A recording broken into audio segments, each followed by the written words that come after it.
آج کی یہ محفل پاک سلطان الاولیاء سراج الاسفیاء شہنشاہ بغداد تاجدار ولایت شہباز لامکانی قندیل سبحانی محبوب سبحانی سیدنا عبد القادر جیلانی قدس اللہ سرہ الشریف کی بارگاہ میں خراج عقیدت کے لیے منعقد کی گئی ہے۔ اس دربار میں میں اپنی گفتگو سے پہلے ان کے عظیم عاشق جس کو دنیا سنیت فنا فی الغوث اور مجدد میت حاضرہ کے نام سے جانتی ہے، امام احمد رضا خان قادری فاضل بریلوی رضی اللہ تعالیٰ عنہ کی جو خراج عقیدت پیش کی ہوئی منقبت ہے، اسی سے میں بارگاہ غوث میں اپنی گفتگو کا آغاز کرتا ہوں۔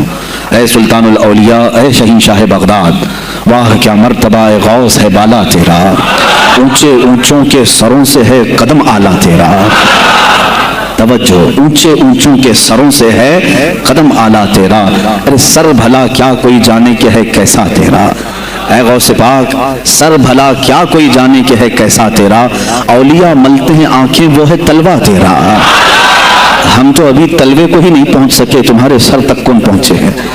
اولیاء ملتے ہیں آنکھیں وہ ہے تلوہ تیرا۔ وہ شہنشاہ بغداد اگر منبر پر کھڑے ہو کر کے اعلان کر دے قدمی ہادی علی رقبت کل ولی اللہ، میرا یہ پاؤں تمام اولیاء کی گردنوں پر ہے، تو پھر ہند کے خطے سے معین الدین اجمیری بھی یہ کہتے ہوں کہ بل علی رأسی و علی عینی، اے سلطان الاولیاء صرف آپ کا قدم گردن پر نہیں میرے سر پر بھی ہے۔ اور پھر اولیاء کاملین نے پکار کر کے دربار غوث میں یوں کہا تھا جب آپ نے اعلان کیا میرا یہ قدم اولیاء کی گردنوں پر ہے، جس کی گردن بنی منبر اولیاء، جس کا منبر بنی گردن اولیاء، اس قدم کی کرامت پہ لاکھوں سلام۔ انہوں نے جب اعلان کیا تو کیا اولیاء کاملین نے جواب میں کیا کہا تھا؟ جواب میں کیا کہا تھا؟ غوث پاک نے جب بغداد سے پکارا تو پورے مشرق و مغرب شمال و جنوب کے اولیاء نے یوں کہا تھا، یہ دل یہ جگر ہے، یہ آنکھیں یہ سر ہے۔ یہ دل یہ جگر ہے، یہ آنکھیں یہ سر ہے، جہاں چاہو رکھو قدم غوث اعظم۔ گردن ہی کیا ہے، یہ دل ہے، یہ جگر ہے، یہ آنکھیں ہیں، یہ سر ہے، آپ کی مرضی جہاں ہو میرے آقا آپ قدم رکھتے ہیں، جہاں چاہو رکھو قدم غوث اعظم۔ عزیزان گرامی وقار، تاجدار بریلی نے شہنشاہ بغداد کی بارگاہ میں پیش اس طرح سے کیا کہ جو ولی قبل ہوئے یا بعد ہوئے سب ادب رکھتے ہیں دل میں میرے آقا تیرا، سارے اقطاب جہاں کرتے ہیں کعبے کا طواف، کعبہ کرتا ہے طواف در والا تیرا۔ اے شہنشاہ بغداد، تیری میری قسمت کی قسم کھائیں سگانے بغداد، ہند میں رہ کے بھی دیتا رہوں پہرا تیرا، ہند میں رہ کے بھی دیتا رہوں پہرا تیرا۔ سرکار بغداد کی بارگاہ میں پھر استغاثہ کرتے ہوئے اعلیٰ حضرت بریلوی رحمۃ اللہ تعالیٰ علیہ یوں عرض کرتے ہیں، اے شہنشاہ بغداد، تجھ سے در، در سے سگ، اور سگ سے ہے مجھ کو نسبت، میری گردن میں بھی ہے دور کا ڈورا تیرا۔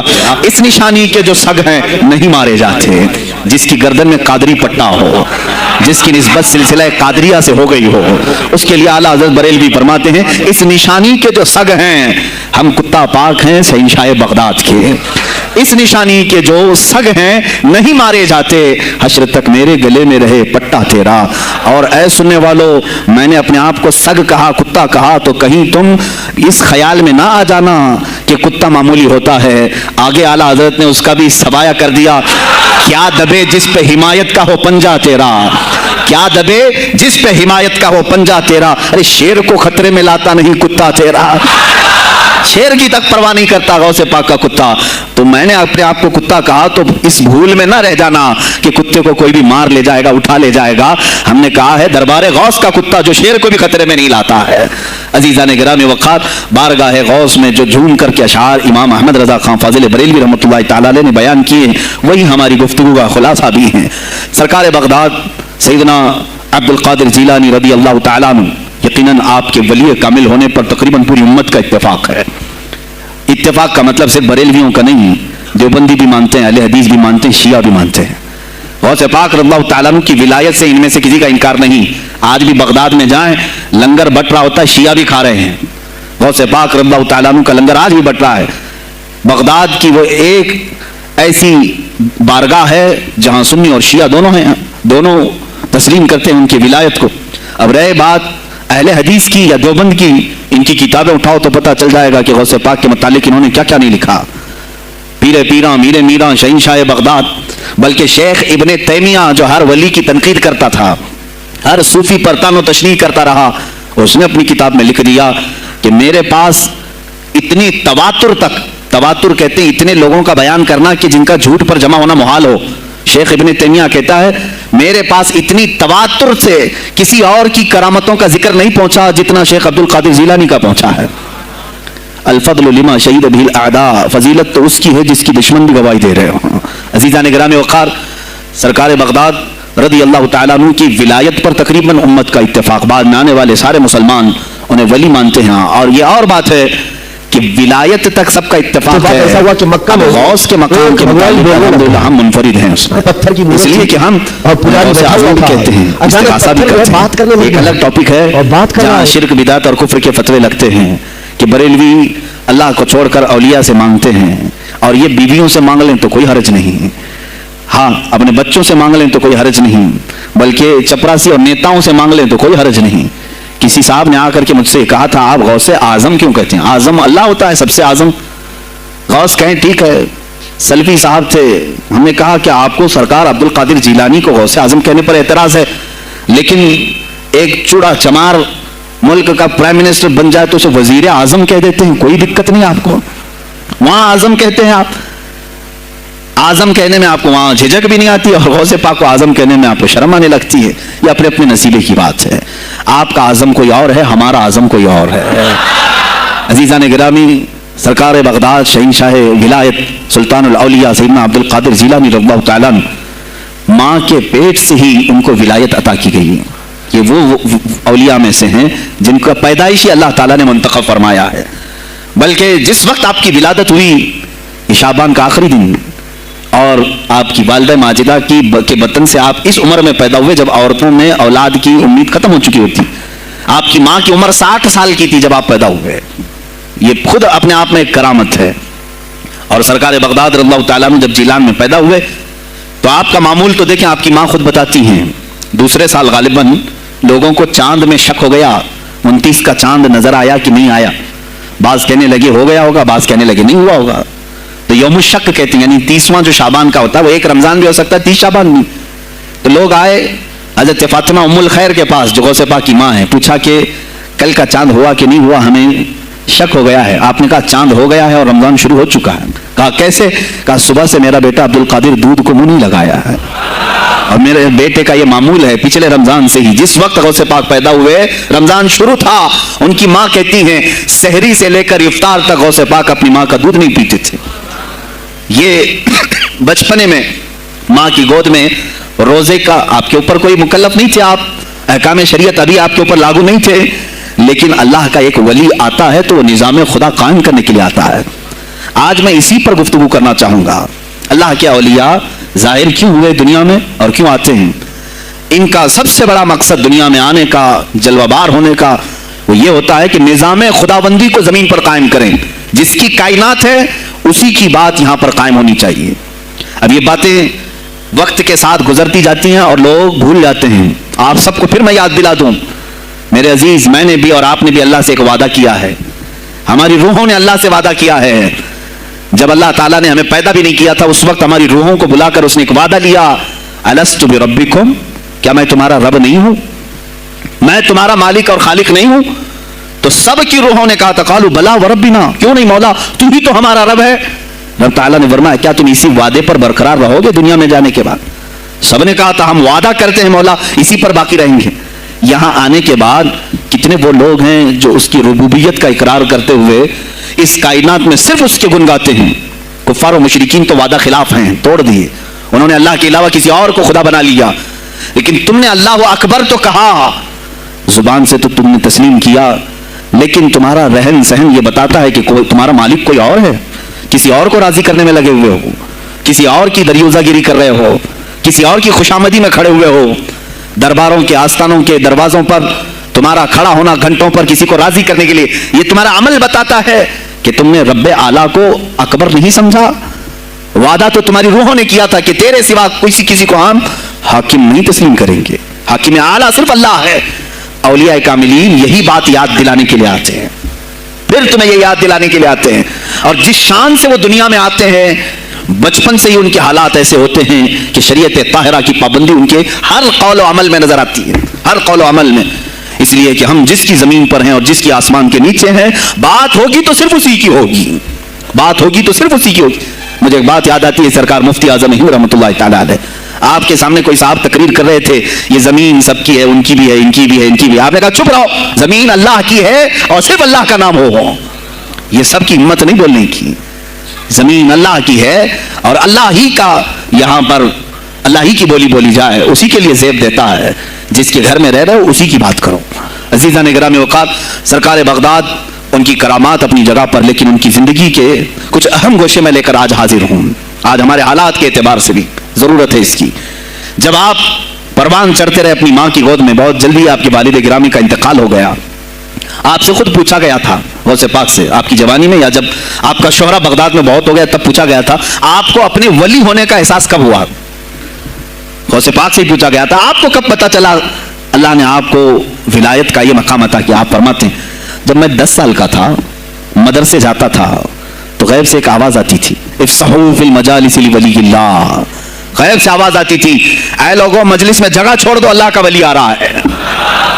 یہ آواز صرف میں نہیں، میرے استاد بھی سنتے، وہاں بیٹھے شاگرد بھی سنتے اور سب کھڑے ہوتے تھے، جگہ دیتے تھے۔ غوث پاک فرماتے ہیں جب ہر بار مجھے یہ آواز آنے لگی تب مجھے احساس ہوا کہ اللہ تعالیٰ نے مجھے ولایت کا تاج پہنایا ہے۔ پھر آپ کو لہو و لعب میں، کھیل کود میں نہیں رکھا گیا۔ فرماتے ایک بار میں صرف ایک گائے کی پونچھ پکڑنے کی کوشش کر رہا تھا، گائے پلٹ گئی، فصیح عربی میں کہنے لگی الہذا خلقت ام بہذا امرت یا عبد القادر، اے عبد القادر کیا تجھے اسی کام کے لیے پیدا کیا گیا یا تجھے اللہ نے اس کام کا حکم دیا کہ میری پونچھ پکڑے؟ غوث پاک فرماتے ہیں میں چونک گیا کہ ایک جانور مجھ سے عربی میں بات کر رہا ہے۔ اور اس کے بعد وہ گائے خود کہنے لگی اے عبد القادر تجھے اللہ نے اپنی مخلوق کے لیے بنایا ہے، اپنے بندوں کو راہ راست پر لانے کے لیے۔ غوث پاک فرماتے ہیں اس کے بعد زندگی میں کبھی کھیل کود کی خواہش بھی نہیں آئی، کھیل کود کی خواہش بھی نہیں آئی، کبھی تصور بھی نہیں کیا۔ اور جب آپ جیلان سے نکل کر بغداد آئے، بغداد کے جو حالات تھے وہ آپ نے بہت قریب سے مشاہدہ کیا۔ میرے عزیزو، آج کے جو حالات ہیں نا، آج کے جو حالات میں نے پڑھا، اس سے بھی زیادہ ڈینجر حالات اس زمانے کے تھے۔ آج لوگ حالات کی شکایت کرتے ہیں، بہت سارے علماء مولانا ہم سے کہتے ہیں حالات اب صحیح نہیں ہیں، ویسے نہیں ہے پہلے۔ میں تمہیں غوث پاک کے حالات بتاتا ہوں، اس وقت سیاسی حالات کیا تھے۔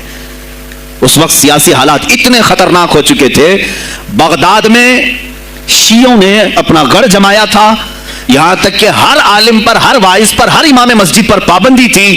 سیدنا ابو بکر صدیق اور حضرت عمر کا کوئی نام نہیں لے سکتا تھا، کوڑے مارے جاتے تھے۔ شیخین کا اگر کسی نے نام لے لیا کسی عالم نے، کوڑے مارے جاتے تھے۔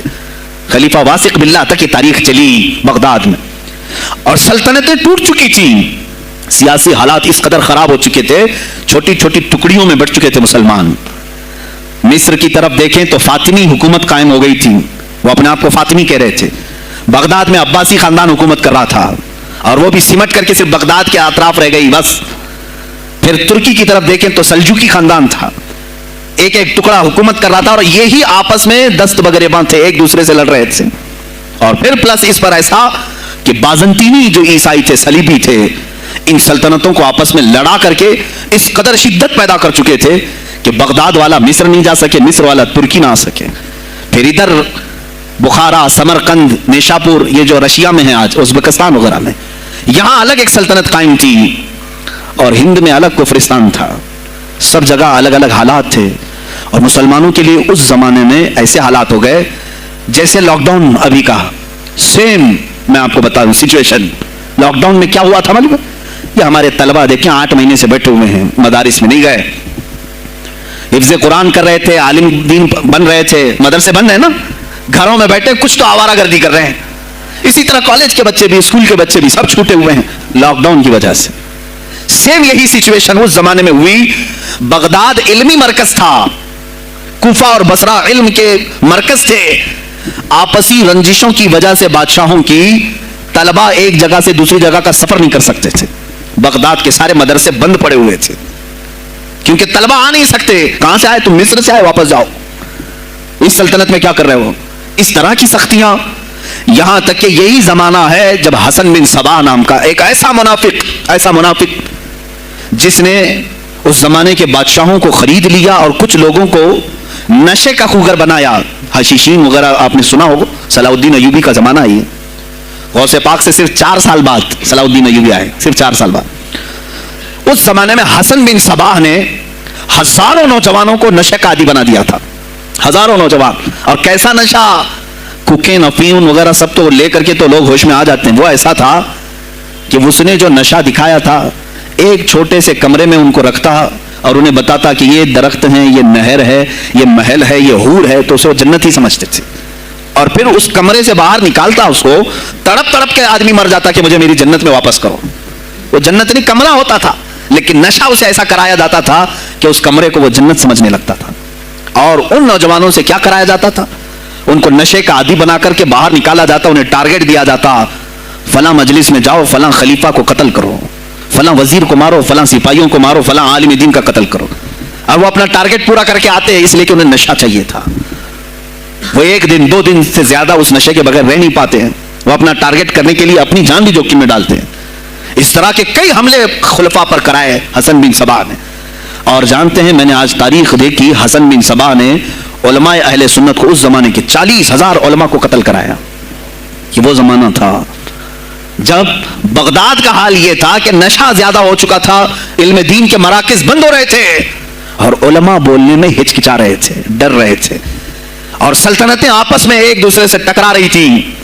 جو خلیفہ بیٹھتا نہایت عیاش قسم کا خلیفہ آتا تھا. اکثر خلیفہ عیاش آئے, ان کے حریم میں, ان کے حرم خانے میں, یعنی ان کے محل میں 40 عورتیں ہوا کرتی تھیں جن کے ساتھ وہ وطی کرتے, جمع کرتے. جبکہ مسلمان خلیفہ ایک بادشاہ کے لیے چاہے کوئی بھی ہو 4 سے زیادہ کی اجازت ہے, 40 کنیزاؤں کے ساتھ وہ زندگی گزار رہے ہوتے. اس میں عیسائی بھی ہوتی, یہودی بھی ہوتی, سب قسم کی ہوتی. یہ خلفاء کا حال تھا. تم کیا کہہ رہے ہو ہمارے زمانے کو, ارے حالات برے ہیں, حالات برے ہیں. ابھی اور میں بتاؤں کتنے برے حالات اس زمانے میں تھے. علماء کو کوڑے مارے جاتے تھے اگر بولے. ارے شیخین کا نام لینے پر پابندی بغداد میں لگ گئی ہو, اس سے بڑا اور ظلم کیا ہو سکتا ہے. سیدنا ابو بکر صدیق حضرت عمر کا نام لینے پر کوڑے مارنے لگائے جاتے. ایسے حالات میں شہنشاہ بغداد سیدنا عبد القادر جیلانی بغداد آئے ہیں جب آپ کی عمر صرف 18 سال کی تھی. 18 سال کی جوانی میں آپ نے ملاحظہ کیا, حالات کو دیکھا, تعلیم حاصل کی بڑے بڑے اساتذہ سے. آپ کے اساتذہ فقہ میں الگ ہیں, حدیث میں الگ ہیں, تفسیر میں الگ ہیں, علم کلام میں, کئی علوم و فنون پہ آپ نے مہارت حاصل کی.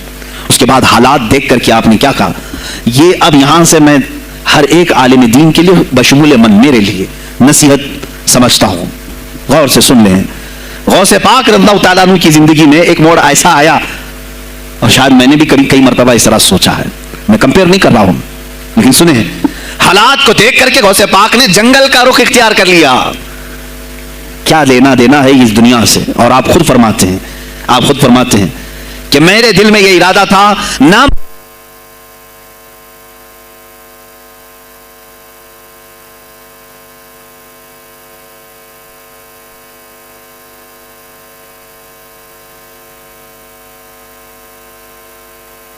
ہیں, میرا ارادہ ہوا جنگل میں ایسی جگہ رہوں کہ نہ مجھے مخلوق دیکھے اور نہ میں مخلوق کو دیکھوں, عبادت میں ایسے مصروف ہو جاؤں. جنگلوں میں آپ عبادت کرتے رہے, لیکن فرماتے ہیں مجھے غیب سے آواز آئی اللہ رب العزت کی طرف سے, کہا اے بندے قادر, آپ کا نام ہی عبد القادر ہے, اے قادر کے بندے, تجھے اللہ نے جنگلوں کے لیے نہیں بنایا, امت مصطفیٰ کی رہنمائی کر, خلق خدا تجھ سے نفع حاصل کرے, واپس آ جا. اور سے پاک فرماتے ہیں میرا ارادہ تو تھا کہ میں اپنی زندگی اللہ کی یاد میں فنا کر دوں, لیکن میں شہر صرف اس لیے واپس آیا کہ جنگل میں صرف میری اصلاح ہو سکتی ہے, شہر میں پوری امت کی اصلاح ہو سکتی ہے. علماء کے لیے یہی آج نصیحت ہے. تم چاہے تو گدی نشین بن جاؤ, سجادہ نشین بن جاؤ, جھولی نشین بن جاؤ, جنگل نشین بن جاؤ, ہو سکتا ہے تمہارے اپنے فائدے کے لیے تم سوچ سکتے ہو. میں نے ابھی یہ کہا, میرے دل میں ارادہ تھا کہ گوشہ نشین ہو کر کے اپنی عبادت کریں, اپنی آخرت کی فکر کریں. نہیں, علماء کو اللہ تعالیٰ نے علم عطا کیا ہے امت مصطفیٰ کی رہنمائی کے لیے, یہ امانت ہے, چاہیں تو بھی چھپ نہ سکیں. عزیزان گرامی وقار, غوث پاک رضی اللہ تعالیٰ عنہ واپس بغداد آئے. اچھا, وہ اتنی عبادتوں کے عرصے میں جانتے ہیں کہاں کہاں کا سفر نہیں کیا انہوں نے, جنگلوں کا سفر, صحراؤں کا سفر, بیابانوں کا سفر, یہاں تک کہ سری لنکا کی سرزمین تک پہنچے, ملتان تک آئے. یہ تاریخ کی کتابیں بتاتی ہیں آپ نے پیدل یہ سارے سفر کیے. پھر واپس اسی بغداد آئے جہاں کے حالات بڑے ہی کشیدہ تھے، اور خلفائے وقت کے خلاف زبان کھولنا یہ آگ سے کھیلنے کے برابر تھا، آگ سے کھیلنے کے برابر تھا۔ اور سب سے بڑا مسئلہ تو غوث پاک کے لیے یہ تھا کہ آپ بغداد کے نہیں تھے، عراق کے نہیں تھے، آپ جیلان سے آئے تھے۔ جیلان ایران میں ہے، اس زمانے میں طبرستان ایک صوبہ تھا، طبرستان کا ایک شہر جیلان تھا۔ جیلان سے آئے ہوئے تھے بغداد میں، آپ کی زبان فارسی تھی، فارسی زبان کا ایک طالب علم بغداد میں آیا ہے، اور بغداد پورا عربیوں کا ہے، فصیح عربی بولنے والے لوگ، اور نہایت ہی عیاشی میں پڑے ان کی اصلاح کیسے کریں۔ دل میں بار بار یہ احساس ہوتا، غوث پاک فرماتے میری زبان فارسی تھی اور ان کی زبان عربی ہے، میں ان سے خطاب کیسے کروں، ان کو اصلاح کے راستے پر کیسے لاؤں۔ بار بار سوچتے تھے، لیکن دل میں ایک درد ہوتا تھا کہ امت مصطفیٰ کو اس حال میں نہیں چھوڑنا چاہتا۔ ایک دن ایک مسجد میں غمگین حالت میں سوئے، ظہر کا وقت تھا، نماز پڑھ کر کے آپ آرام کر رہے ہیں، اور جیسی آنکھ بند ہوئی سرور کائنات صلی اللہ علیہ وسلم تشریف لائے۔ پوچھا عبد القادر کیوں غمگین ہے میرے بیٹے؟ کہا کہ یا رسول اللہ صلی اللہ علیہ وسلم زبان میری اجمی ہے، فارسی، میں عربیوں کے بیچ بیٹھا ہوں، اصلاح کرنے کی کوشش کرتا ہوں، لیکن مجھے یہ اجمی سمجھیں گے۔ اللہ کے نبی صلی اللہ علیہ وسلم نے فرمایا تو اپنا منہ کھول لو۔ آپ نے منہ کھولا، حضور پاک نے اپنا لعاب پاک ڈالا، دوسری بار ڈالا، تیسری بار ڈالا، چوتھی بار ڈالا، پانچویں، چھٹی، 7 مرتبہ حضور پاک نے اپنا لعاب پاک دیا اور کہا عبد القادر اب اٹھ اور بیان کر۔ فرماتے ہیں خواب میں نے حضور اکرم صلی اللہ علیہ وسلم کا لعاب پاک لیا، تھوڑی ہی دیر گزری تھی، میرے خواب میں ہی میرے جد کریم مولا کائنات علی مرتضیٰ تشریف لائے۔ کہا پھر وہی سوال کیا عبد القادر کیوں نہیں بیان کرتے؟ کہا میں فارسی النسل، فارسی ہوں اور عربیوں کے بیچ میں ہوں۔ انہوں نے کہا تو اپنا منہ کھول۔ باب العلم، باب مدینۃ العلم، علی کرم اللہ وجہہ الکریم اپنا لعاب پاک ڈالتے ہیں، 1 بار 2 بار 3 بار 4 بار 5 بار 6 بار، بس کیا۔ غوث پاک نے کہا نانا جان نے مجھے 7 مرتبہ پلایا، آپ نے 6 مرتبہ۔ علی کرم اللہ وجہہ الکریم فرماتے میں برابری تو نہیں کر سکتا، وہ رسول کائنات ہیں۔ عزیزان گرامی وقار، غوث پاک فرماتے ہیں پھر میری آنکھ کھلی، اور اسی جامع مسجد میں جب میں کھڑا ہوا اور خطاب کے لیے لوگوں کو پکارا تو دیکھا ادھر سے بھی مخلوق آ رہی ہے، ادھر سے بھی آ رہی ہے، سامنے سے بھی آ رہی ہے، مجمع اتنا کثیر کہ تل دھرنے کی جگہ مسجد میں نہیں تھی۔ اور جب آپ کا خطاب ختم ہونے کو تھا لوگ اپنے کپڑے پھاڑنے لگے اور بے ہوش ہونے لگے، اتنی تیر بہدف کلمات تھے کہ سیدھے سینے میں پیوست ہو جاتے، دلوں میں اتر جاتے۔ اس کے بعد وہی دن تھا سیدنا عبد القادر جیلانی کو لوگوں نے ہاتھوں ہاتھ اٹھایا، بغداد میں شہرا ہو گیا کہ کوئی ایک اجمی آیا ہے اور عربیوں پر فوقیت لے گیا ہے، سارے عربی اس کے سامنے دنگ رہ گئے ہیں، کوئی عربی اس کی فصاحت کو نہیں پہنچ پاتا ہے۔ کئی لوگ امتحان کے لیے بھی آئے، ایسا نہیں ہے کہ غوث پاک کو یوں ہی چھوڑ دیا گیا۔ میرے عزیز تم تو 1000 سال کے بعد کرامتیں سنتے ہو نا، یہی لگتا ہے کہ غوث پاک بہت کرامتوں کے مالک تھے، بہت بڑے عالم اور بڑے ولی کامل تھے، کچھ نہیں ہوا ہوگا ان کے ساتھ۔ ہمارے سے زیادہ خطرے انہوں نے مولے ہیں، ہم سے زیادہ حاسدین ان کے تھے، دشمنی کرنے والے اپنوں میں بھی بہت سارے تھے۔ غوث پاک رضی اللہ تعالیٰ عنہ کا جب خطاب شروع ہوا، کیا ایک خطیب جب مشہور ہونے لگے تو دوسرے مولوی خاموش رہ جائیں گے؟ حسد کی چنگاری بھڑکتی ہے، وہ غوث پاک کے خلاف بھی بھڑکی۔ اور بغداد میں جب یہ شورا ہونے لگا تو کئی علماء اس وقت کے جو بڑے بڑے پائے کے عالم ہیں، ان کی کتابیں آج بھی موجود ہیں، میں نام تذکرے نہیں کر رہا، لیکن انہوں نے ٹیسٹ لینے کی غرض سے، امتحان لینے کی غرض سے کئی لوگوں کو سوالات بھیجے۔ ایک دن مجلس میں ایسا تھا کہ غوث پاک تفسیر قرآن بیان کرتے تھے، تفسیر قرآن بیان کرنا غوث پاک کا محبوب مشغلہ تھا، روزانہ قرآن کی تفسیر عرض کرتے۔ ایک دن مجلس میں بڑے بڑے علماء کی جماعت، جس میں عبد الرحمن جوزی جیسے بڑے فقیہ محدث ہیں، ان کی ایک جماعت آئی، قرآن کی جو آیت کی تفسیر وہ کر رہے تھے اس تفسیر کو کئی کتابوں سے انہوں نے اخذ کیا اور لے کر کے آئے، مجمع میں بیٹھے، غوث پاک نے تفسیر شروع کی۔ ایک آیت کی کتنی تفسیریں ہو سکتی ہیں، کتنی تفسیریں ہو سکتی ہیں، ایک تفسیر بیان کیا، اس کے بعد کہا اس آیت کی ایک دوسری تفسیر یہ ہے، پھر تھوڑی دیر کے بعد غوث پاک نے فرمایا اس کی ایک تیسری تفسیر یہ ہے، پھر کہا اس کی ایک چوتھی تفسیر یہ ہے، پھر کہا اس کی ایک 5ویں تفسیر یہ ہے۔ بیان کرتے جا رہے ہیں، یہاں تک کہ 13 تفسیریں ہو گئیں۔ جو بیٹھے ہوئے تھے وہ آشش کرنے لگے. اس کے بعد اتنا ہی نہیں, آگے بڑھتے رہے, آگے بڑھتے گئے. 40 تفسیریں ایک آیت کی آپ نے بیان کی. جو آئے تھے وہ کھڑے ہو گئے اور اس کے بعد غوث پاک رضی اللہ تعالیٰ عنہ کو دیکھنے لگے. غوث پاک نے ان کو مخاطب کر کے کہا, اے گروہ علماء, اے جماعت علماء, تم 13 تفسیریں یاد کر کے آئے تھے ایک آیت کی, کیا وہ میں نے شروع سے 13 تک صحیح بیان کیا؟ سب اپنے جبے اٹھانے لگے. کہا ہم تو یہ 13 تفسیریں پڑھ کر آئے تھے یہ سوچ کر کے کہ شیخ عبد القادر جیلانی کو 2-3 سے زیادہ تفسیریں نہیں آتی ہوں گی. 13 کے بعد آپ تو 40 تک پہنچے, وہاں تو ہمارا بھی علم نہیں پہنچا. جماعت علماء دنگ رہ گئے اور اس کے بعد توبہ بھی کیا. کہا ہمارے دلوں میں بدگمانی آ گئی تھی, ہم توبہ کرتے ہیں. غوث پاک رضی اللہ تعالیٰ عنہ ایک اور مجمع ہے, ایک اور مجمع ایسا ہے کہ اس میں 40 کے قریب علماء ہے. سوالات الگ الگ لے کر کے پھنسائیں گے کسی طرح سے ان کو, ڈیفیکلٹ سوالات لے کر کے. ایک بات یاد رکھنا, مشکات شریف کی حدیث ہے, جس نے علم اس لیے حاصل کیا کہ کسی عالم کو نیچا دکھا دوں, اسے پھنسا دوں سوال کر کے. حضور فرماتے ہیں قیامت کے دن اسے آگ کی بیڑیاں پہنائی جائیں گی, اس کی زبان کو آگ کی کینچی سے کھینچا جائے گا. اس لیے علم حاصل مت کرو, کسی کو نیچا دکھانا, کسی کو بیوقوف بنانا. ایک کتاب کہیں سے پڑھ کر کے آئے, مولانا کے پیچھے پڑ گئے, یہ بتاؤ صحیح ہے کہ نہیں ہے. پھر اگر اس مولانا صاحب کے دماغ میں اس وقت مسئلہ نہیں تھا, انہوں نے کہا نہیں معلوم, تو آپ کو لگا کہ ہاں میرے سے زیادہ تو ان کو بھی نہیں معلوم. تم نے تو ایک ہی چیز حل کر کے ان کے سامنے پیش کی ہے. عزیزان گرامی, اس طرح کی چیزیں ہرگز نہ کریں, یہ بہت بڑا گناہ ہے مغالطے میں ڈالنا. غوث پاک رضی اللہ تعالیٰ عنہ ایک جماعت سے خطاب کر رہے ہیں. 40 علماء ہے, الگ سوالات نوٹ کر کے, میں یہ پوچھوں گا, تم یہ پوچھنا, تم یہ پوچھنا. غوث پاک رضی اللہ تعالیٰ عنہ نے اپنا خطاب کیا اور سوالات کے لیے اس دن محفل کا وقت ہی نہیں دیا. کہا آج سوالات کوئی نہیں کرے گا. وہ لوگ تو سوالات لے کر کے آئے تھے. سب مجمع میں خطاب کے بعد جس کو جو پوچھنا ہے آپ کہتے ہیں کہ پوچھ لو, اس دن کا کوئی نہیں پوچھے گا, آؤ صرف مسافہ کر کے جاؤ, آؤ صرف مسافہ کر کے جاؤ. تو یہ جو علماء کی جماعت تھی ان کو بلایا, ایک آتے ان کو سینے سے سینہ لگاتے اور کہتے تیرا یہ سوال تھا, اس کا یہ جواب ہے. دوسرا آتا اس سے کہتے تو یہ گھر سے سوچ کے آیا تھا, تیرا سوال یہ ہے, اس کا جواب یہ ہے. اس طرح 40 سے مسافہ کیا, معانقہ کیا.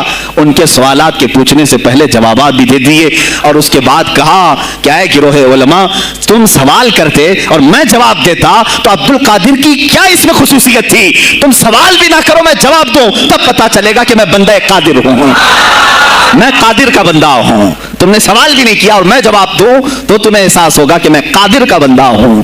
اللہ رب العزت کا کہ صفاتی نام ہے. عزیزان گرامی وقار, علماء نے تنگ کیا, پریشان کیا, آپ کے مجموعوں کو روکنے کی کوشش کی, لیکن ایسا نہیں ہے کہ غوث پاک نے ہر ایک کو اپنی کرامت سے زیر کر دیا ہو, ان علماء کو پورا سلا دیا ہو. نہیں, فیس کیا ہے, مقابلہ کیا ہے, پریشانیاں اٹھائی ہیں. اور خلفاء کے وقت کے سلاطین کی بھی بہت ساری ایسی سختیاں تھی جس کو آپ نے برداشت کیا.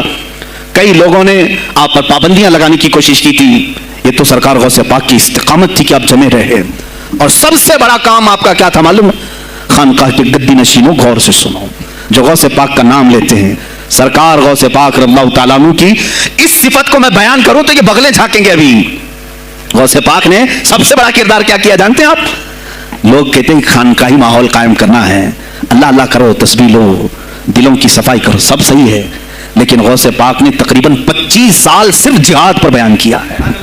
صرف جہاد پر کہا کہ اے گروہ مسلمین, تم پر اللہ نے ذلت مسلط کر دی ہے اس لیے کہ تم نے کوششیں ترک کر دی ہیں. حکومتوں کو صحیح کرنے کے لیے آپ نے باغڈور سنبھال لی تھی. غوث پاک جب بیان کرتے ممبر سے تو وقت کا جو تخت تھا وہ بھی ہلنے لگ جاتا تھا. خلیفہ مستنجد باللہ, اس زمانے کا خلیفہ ہے, اور تنگ آ گیا غوث پاک کے پاس. جب وہ بیان کرتے اور ان کی عیاشیاں کھول کھول کر کے ذکر کرتے تو لوگوں میں اب احساس جاگنے لگا, کوئی تو اللہ والا آیا ہے جو نظام خداوندی قائم کرنے کی بات کر رہا ہے, نظام مصطفیٰ قائم کرنے کی بات کر رہا ہے.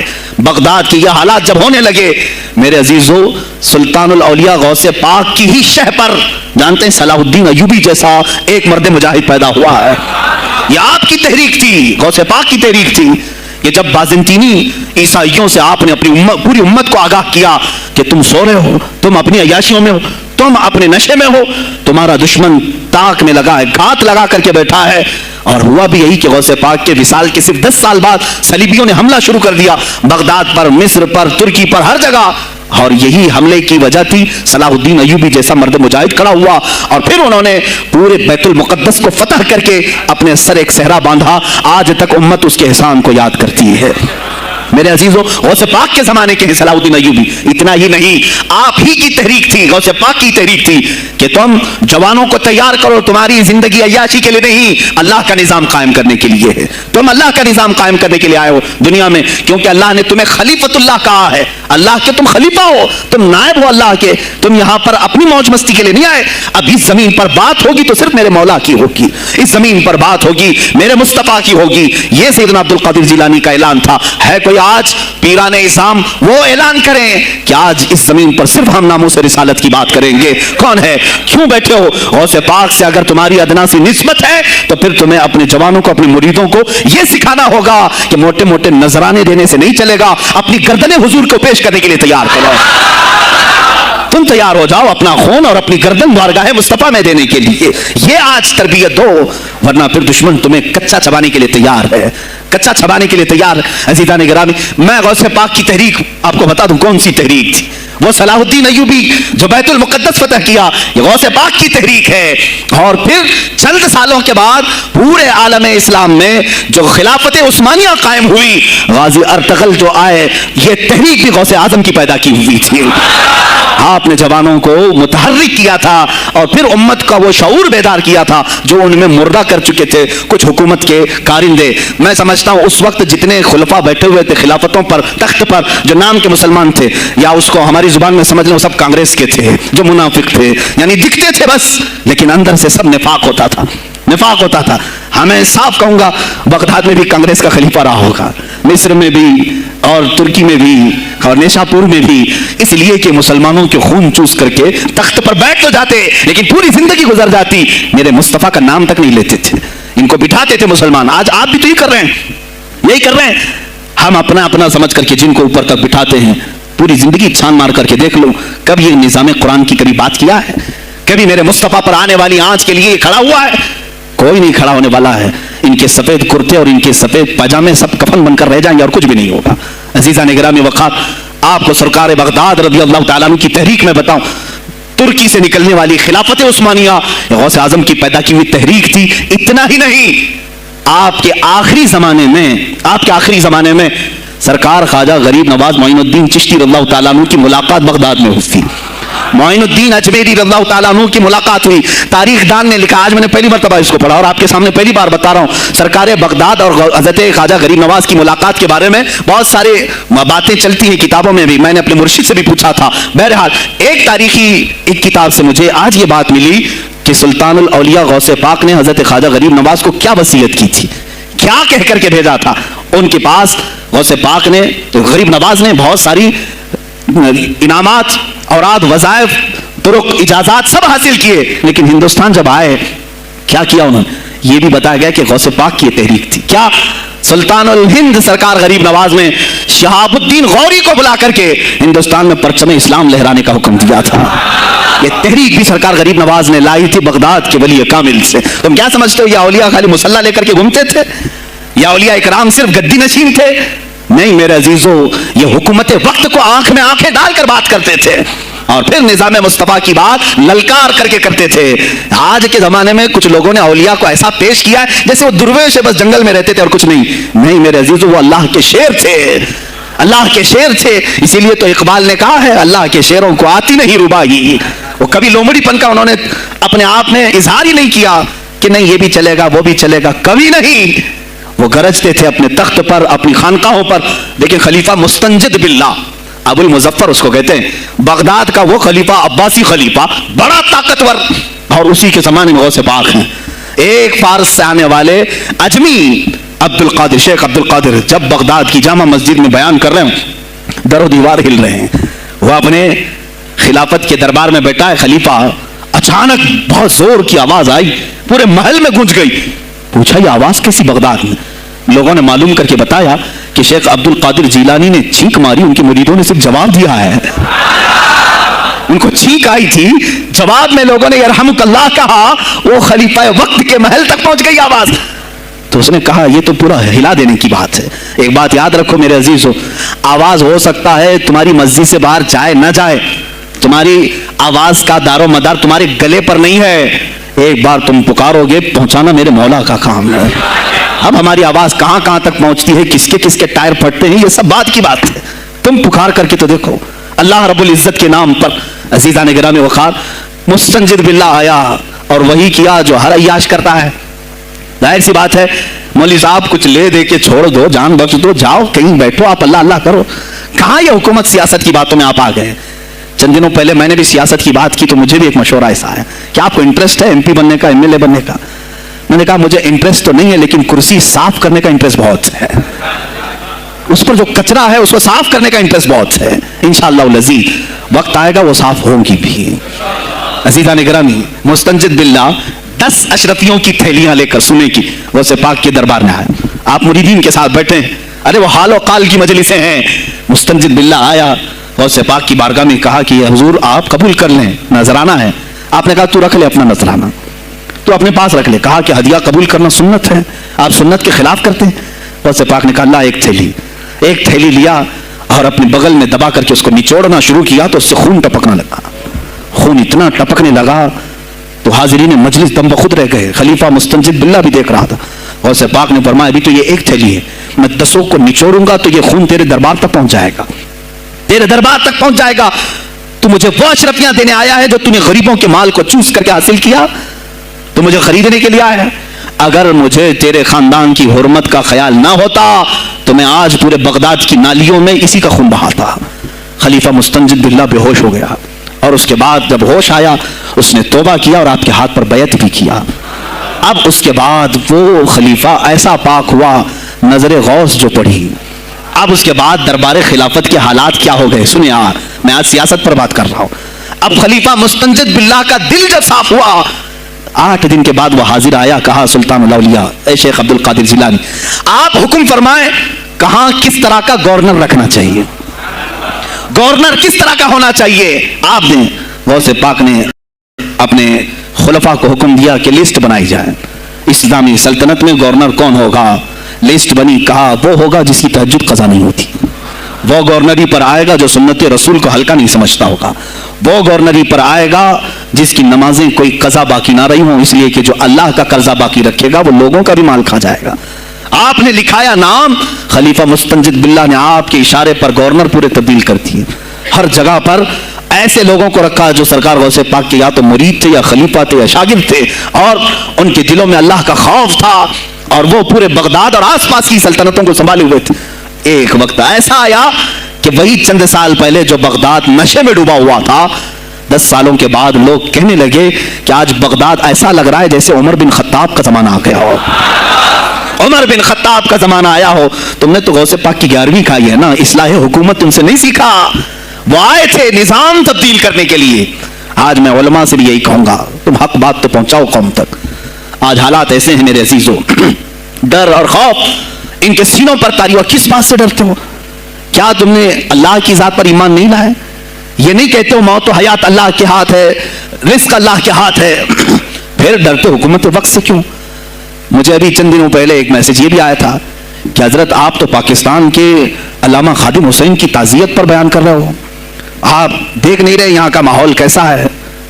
عزیزان گرامی اس دن مجھے افسوس اس بات پر ہوا, سوال پر, ہائے افسوس اس قدر تمہارے ضمیر مردہ ہو گئے, اس قدر تم بزدل ہو گئے.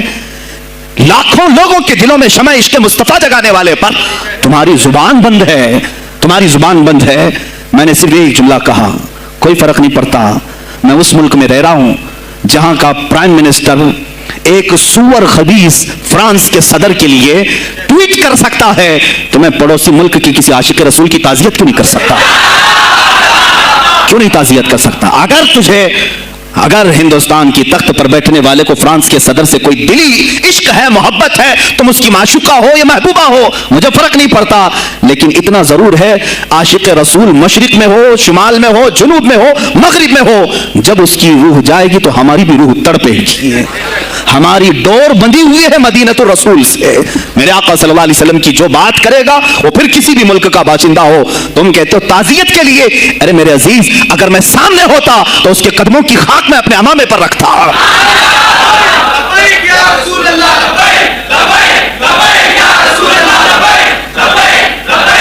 عزیزان گرامی وقار, یہ بہت خاموشی ہم نے اختیار کی, بہت خاموشی, کوئی بات نہیں.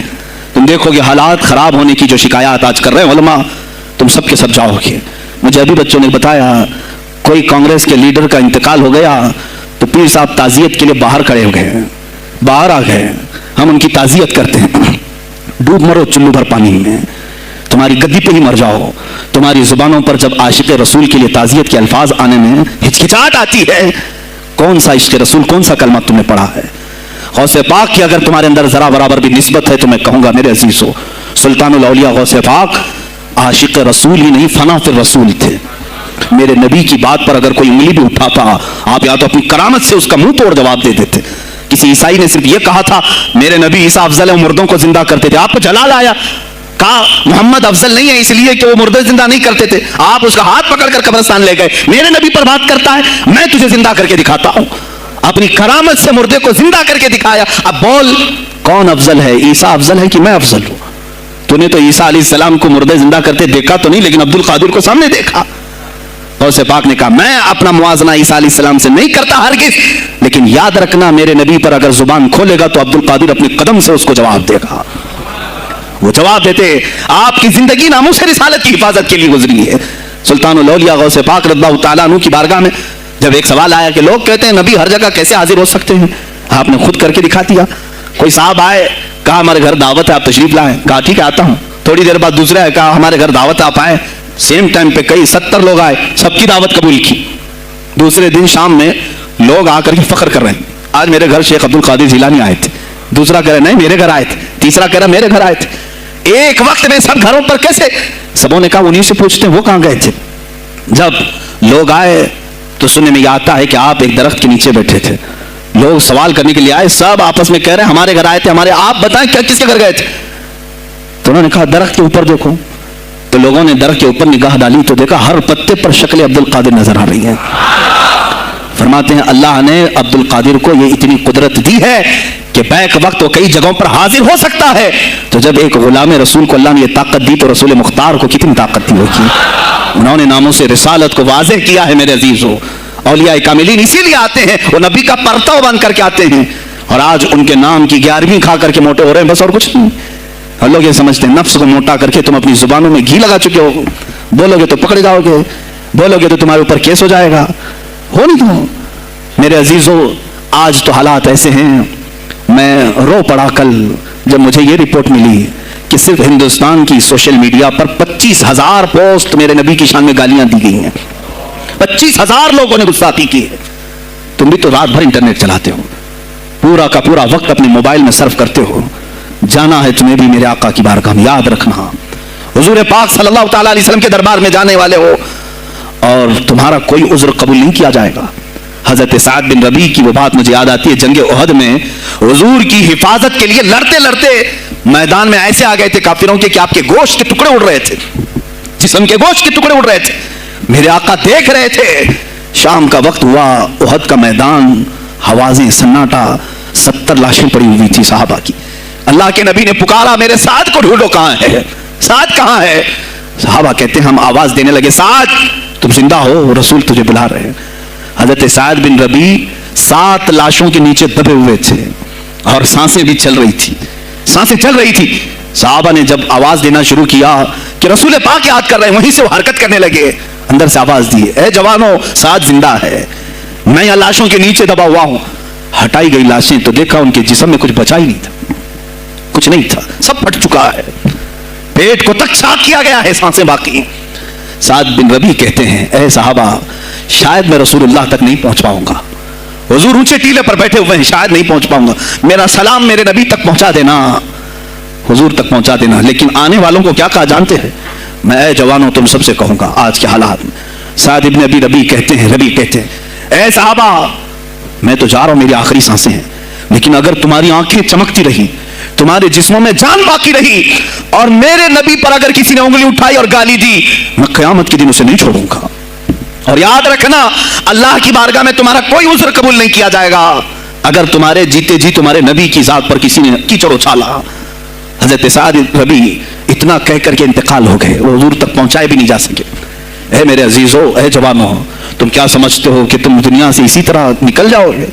قرآن میں بھی اللہ نے کہا ہم حسبتم ان تدخلوا الجنت تم یہ سوچ کر کے بیٹھے ہو کہ ہم جنت میں چلے جائیں گے، پیر صاحب کا دامن پکڑ لیا ہے، مجھے تو جانا ہی ہے جنت میں، پیر بخشوا دیں گے ہمیں.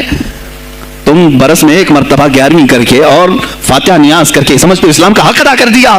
یہاں تمہارے نبی کی عظمت پر روز بروز حملے ہو رہے ہیں. آج کفر کھل کر کے آیا ہے سامنے، نہیں دیکھتے آپ؟ کفر کھل کر کے سامنے آیا ہے تعصب کے ساتھ. ہر شہر میں جاتے ہوئے گنڈے للکار رہے ہیں اسلام کے خلاف ہمارے ملک میں.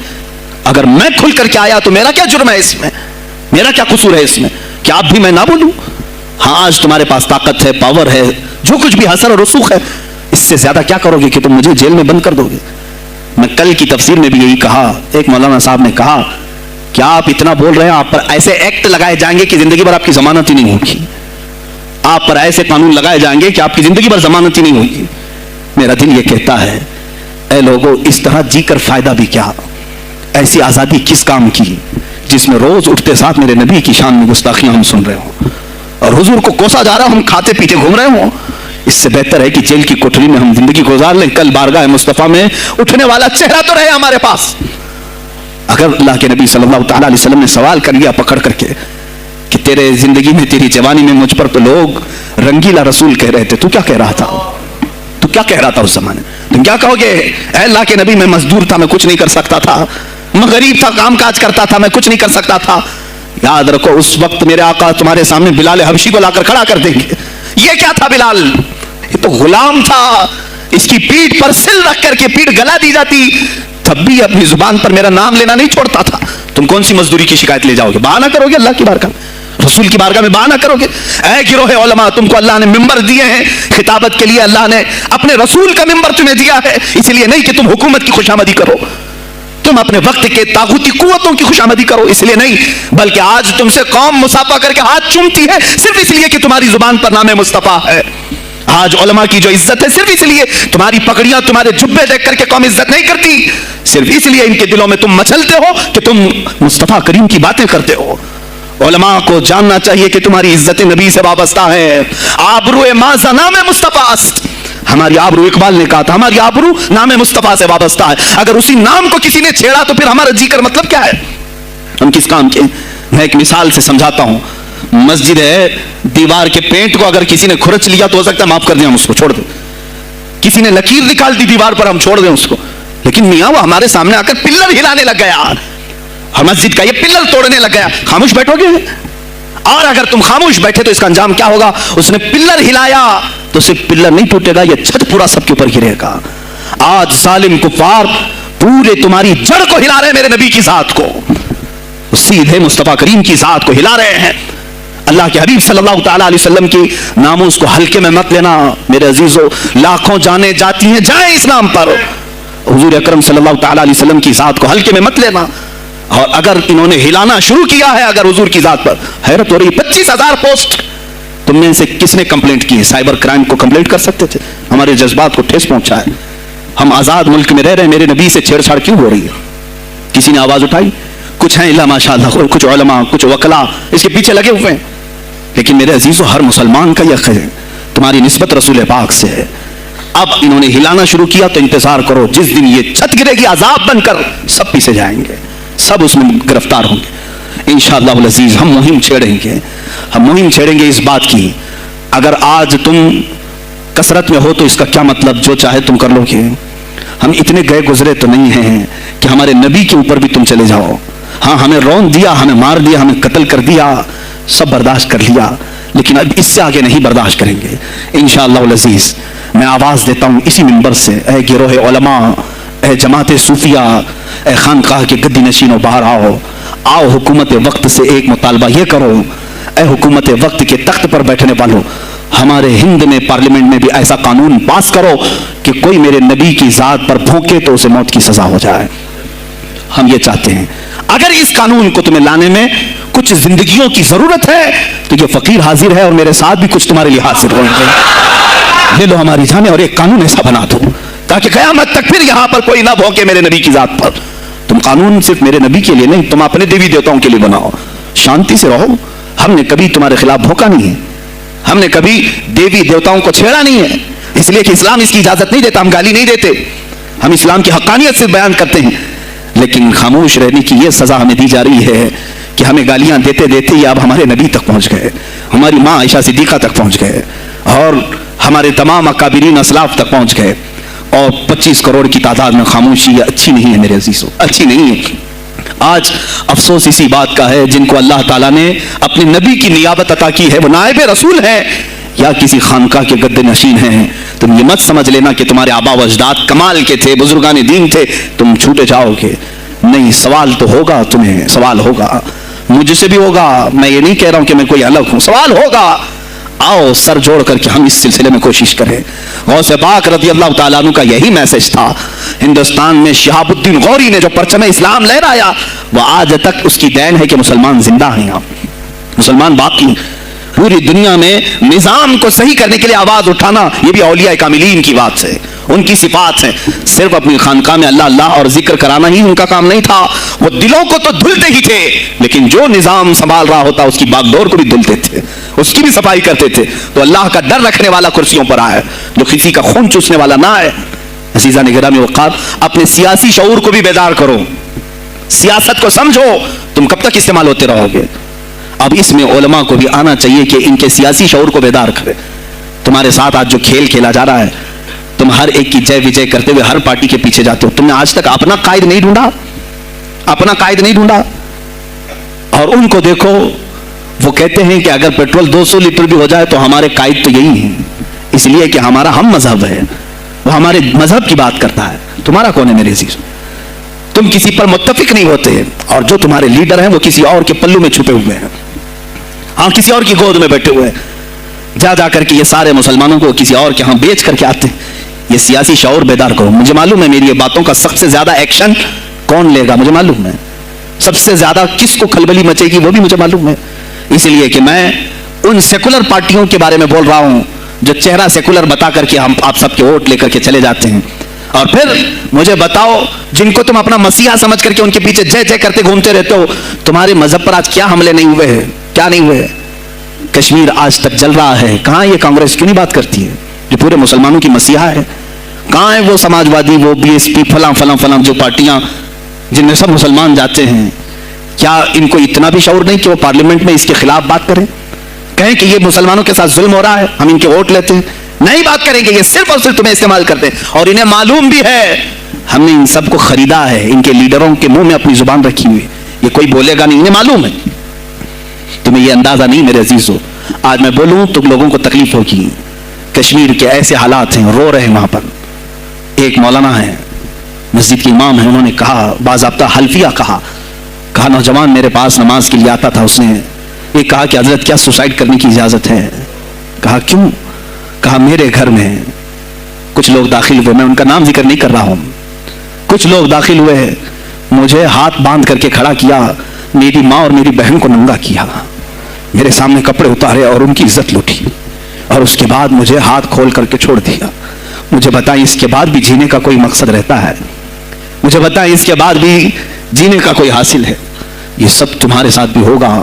جہاں میجورٹی ان کی مسلمانوں کی تھی وہاں یہ ننگا ناچ کر کے دکھایا ہے, تو یہاں تو تم بہت قلت میں ہو. تمہارے ساتھ بہت کچھ ہو سکتے ہیں, اب بھی اگر خاموش رہے. اسی لیے میں بار بار کہتا ہوں, اٹھو وہ گھر نہ حشر نہ ہوگا پھر کبھی, دوڑو کہ زمانہ چھال اپنی چل گیا. تم اپنی سیاست کو منتخب کرو, تم اپنی قیادت کو منتخب کرو, اور اگر ابھی بھی سیاسی لاشعوری کی زندگی گزارتے رہو گے, لقمے بنتے چلے جاؤ گے, یہ کھاتے چلے جائیں گے. بات میں سلطان الاولیاء غوث پاک کی کر رہا تھا, لیکن مجھے یہ حالات پر گفتگو ضرور کرنی ہے, اس لیے کہ مجھے معلوم نہیں ہے کہ میری زبان پر کب تالے لگائے جائیں گے یا میری گردن پر کب چھری پھیری جائے گی, مجھے اس کا اندازہ نہیں. لیکن اے مسلمانوں, تم میری ذات سے الجھتے ہو تو الجھ جاؤ, مجھے اگر بلیم کرتے ہو, تانے مارتے ہو تو مار لو. چند دنوں کی بات ہے, جب تک میری سانسیں چل رہی ہیں تب تک مجھے گالیاں دو گے, لیکن جس دن میں بھی دنیا سے جاؤں گا اس دن تم ہماری باتیں یاد رکھو گے. اس دن یاد کرو کہ مجھے اپنے بچوں کو یہی بتانا ہے کہ اب وہ دور آیا ہے جہاں ممبروں سے بھی بولنے میں اب گھبراہٹ ہے. لوگ اپنے خوف کے مارے ایسے ہیں کہ اپنی روزی روٹی کے چکر میں میرے مصطفیٰ کی گالیاں سننا برداشت کر رہے ہیں. دیتا ہے دینے دو نا, ہمارا کیا بگڑتا ہے. اس پوزیشن میں تم آئے ہو آج, تمہارا امام جب اتنا بزدل ہے تو تمہارے دلوں میں کون سا ایمان باقی رہ جائے گا. اس لیے شعور پیدا کرو. اگر اولیاء کی نسبت تمہارے دل میں ذرا برابر بھی باقی ہے تو اٹھو میرے عزیزو. آپ قیامت کے دن جواب دہ ہوں گے میرے نبی صلی اللہ تعالیٰ علیہ وسلم کی عظمت پر. آج جو حملے ہو رہے ہیں یہ ہماری زندگی کا سب سے بڑا ایشو ہے. آج مطالبہ کرو, مانگو تو کس چیز کو مانگو؟ بس یہ ہے کہ میری نبی کی عزت سلامت رہے, مجھے دنیا میں اور کچھ نہیں چاہیے. اتنا مطالبہ تو کر سکتے ہو, اتنا مطالبہ کرو. اور پھر دیکھو میرے مصطفیٰ کی طرف سے انعام کیا ملے گا, اللہ کی طرف سے انعام کیا ملے گا. ارے وہ مرد قلندر جو پاکستان میں ابھی شہید ہوا, کس بات کا اعلان کرتا تھا, کس کو پکارتا تھا, کس کو للکارتا تھا؟ صرف یہی تو بات کرتا تھا کہ تاجدار ختم نبوت. اور میدان میں معذوری کے ساتھ بھی آ کر کہتا تھا لبیک یا رسول اللہ, اے اللہ کے رسول میں حاضر ہوں, اپنی جان لے کر آیا ہوں. اور تم یاد رکھنا تمہاری ٹانگیں تو سلامت ہے, کل بروز قیامت ہو سکتا ہے تمہارا سامنا اس خادم حسین سے ہو, تمہاری ٹانگیں دیکھ کر کے پوچھی جائیں گی. معذور ہونے کے بعد جب کوئی میدان میں میرے نبی کی عظمت پر پہرا دینے کے لیے آ سکتا ہے تو تم نے اپنی ٹانگیں کس کام کے لیے رکھی تھی؟ میرے عزیزوں, میں نے جتنی طاقت مجھے اللہ نے دی میں بول رہا ہوں. اب اس کے بعد کا محاذ تمہیں سنبھالنا ہے, آگے کی ہماری فکروں کو تمہیں لے جانا ہے. شاید اس زمانے میں ہم جی رہے ہیں جہاں اتنی آزادی نہیں ہوگی. چھوٹی سی بات کو آج بہت بڑا بنا کر کے اسے ختم کیا جاتا ہے. لیکن مجھے اندازہ اس بات کا, ہندوستان کی آزادی میں بھی میرے اکابرین میں 30,000 علماء نے اپنی جانیں دی ہیں. کشمیر سے لے کر دلی تک ہر درخت پر ایک عالم کی لاش لٹکی ہوئی تھی. ان کی جانیں, ان کی قربانیاں رائگاں نہیں گئیں. 70 سال سے ہم مزے لے رہے ہیں, ان کی قربانیاں ہیں. علامہ فضل حق خیر آبادی کو انڈمان نکوبار پوری زندگی کے لیے قید کر کے ختم کر دیا گیا, مزار بھی وہیں پر ہے آج. تو آج مجھے اندازہ ہے اگر میں نے اس بات کی شروعات کی ہے, ہو سکتا ہے یہ جو کچھ بھی ہمارے ساتھ کریں, لیکن مجھے میرے رب ذوالجلال کی ذات پر یقین ہے. میں یہی کہوں گا, اے اللہ اگر ہمارے مقدر میں شہادت ہے تو اس سے بہتر کوئی اور موت ہے نہیں. اے رب ذوالجلال اس حالت میں دنیا سے اٹھا جب تو ہم سے راضی ہو. اگر تو نے ہمارے لیے ایک لمحے کے لیے بھی ناراضی ہے, مولا پھر ہمیں مہلت دے دے کہ تجھے راضی کر کے جائے, تجھے راضی کر کے جائے. میرے مصطفیٰ صلی اللہ تعالیٰ علیہ وسلم کو قبر میں ہمیں دیکھنا ہے, اس لیے ہم قبر میں جا رہے ہیں. لیکن اس حال میں دنیا سے جائیں کہ ان کی عظمت پر کچھ بول تو سکیں, ان کی ناموس پہ کچھ کر تو سکیں. عزیزان گرامی, سلطان الاولیاء شہنشاہ بغداد رضی اللہ تعالیٰ عنہ کی ذات پر جو ان کی کرامات ہیں وہ ساری چیزیں پھر کبھی میں ذکر کروں گا. آج اسی پر میں اختتام کرتا ہوں. اسی پر جیو اور اسی پر مرو. انہیں جانا انہیں مانا, نہ رکھا غیر سے کھا. للہ الحمد میں دنیا سے مسلمان گیا. آج لے ان کی پناہ, آج مدد مانگ ان سے, پھر نہ مانیں گے قیامت میں اگر مان گیا. اس لیے کہ رسول پاک صلی اللہ تعالیٰ علیہ وسلم کے سوا کوئی اس قیامت کے میدان میں تمہارا دستگیر نہیں ہے. جب تک وہ تیری سفارش نہ کریں اللہ بھی تجھ سے کلام کرنے والا نہیں ہے. جب امام اہل سنت نے یہاں تک کہہ دیا خلیل و نجی مسیح و صفی سبھی سے کہیں نہ بنی, یہ بے خبری کی خلق پھری کہاں سے کہاں تمہارے لیے, رسول پاک ہی کے لیے تم وہاں پر بھی اٹھائے جاؤ گے. میں یہی میسج دے کر کے جاؤں گا جو میرے مرشد گرامی نے آخری وقت دیا تھا. زندگی یہ نہیں کسی کی کسی کے لیے, زندگی ہے نبی کی نبی کے لیے. نہ سمجھ مرتے ہیں زندگی کے لیے, نہ سمجھ مرتے ہیں زندگی کے لیے. جینا مرنا ہے سب کچھ نبی کے لیے. بلحوث سن سیم و زر کی بندگی اچھی نہیں. بلحوث کہتے ہیں ہوس کا پجاری, خواہشات کا پجاری. میرا مرشد یہ کہہ کر گیا ہے ہمیں, بلحوث سن سیم و زر کی بندگی اچھی نہیں, ان کے در کی بھیک اچھی سروری اچھی نہیں, ان کے در کی بھیک اچھی سروری اچھی نہیں. اور کہتے ہیں جو پیا کو بھائے اختر وہ سہانا راگ ہے, جو پیا کو بھائے اختر وہ سہانا راگ ہے. جس سے ناخوش ہو پیا وہ راگنی اچھی نہیں. جو میرے نبی کو ناپسند آئے وہ بات ہی اچھی نہیں, جو میرے نبی کو ناپسند کام ہو وہ کام ہی اچھا نہیں. جس سے ناخوش ہو پیا وہ راگنی اچھی نہیں. وآخر دعوانا الحمدللہ رب العالمین. السلام علیکم.